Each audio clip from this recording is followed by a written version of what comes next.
એ જન્મ લીધો તો અંજની કુંડ, હનુમાન દાદાનો જન્મ ક્યાં થયો હતો એ જોવા માટે. ગુફા દેખાય છે, એ ગુફાની નીચે હનુમાનજીનો જન્મ થયો હતો. મતલબ તમે ગુફા જોવો ને તમને ફીલ જ થાય કે ભાઈ હનુમાન દાદા છે. દાદાનો ચમત્કાર જોવો કે તમે જેવા હાલતા હાલતા આમ આવો ને, એટલે જેવા અહીંયા હનુમાન દાદાનું જે જન્મસ્થાન છે ત્યાં બધી જ વસ્તુ બંધ, મતલબ ગુફા આડી આવી જાય છે, આજુબાજુ બધે જો પર્વત આડા આવી જાય છે. જાણે હનુમાન દાદા એમ કહેતા હોય કે બસ હવે અહીંથી કોઈને આગળ નથી જવાનું, અહીંયા તો હું જ બેઠો છું, એવી જગ્યા છે.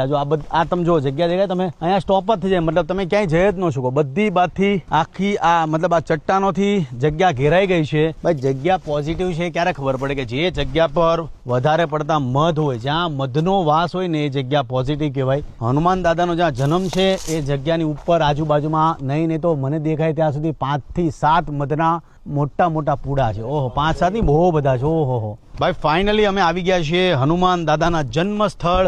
આ એ જગ્યા છે જ્યાં હનુમાન દાદાનો જન્મ થયો છે. અને મને એમ જ હતું કે આ જગ્યા કેવી હશે, પણ અહીંયા આવો તો ખરા અર્થમાં ચમત્કાર જેવો ફીલ થાય છે. જય શ્રી રામ, જય હનુમાન.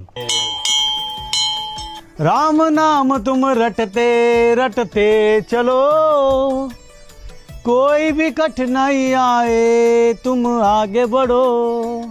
हो राम जी के प्यारे वो है सबसे न्यारे, वो उनके भरोसे सुबह शाम. जय हनुमान नाम रटते चलो, जय हनुमान नाम रटते चलो. राम दुआरे तुम रखवाले सबके प्यारे हो. हमारे अहोभाग्य कि ऐसी जगह पर आने का हमें अवसर मिला. आप सभी को अपने परिवार के साथ ये जगह पर आना चाहिए.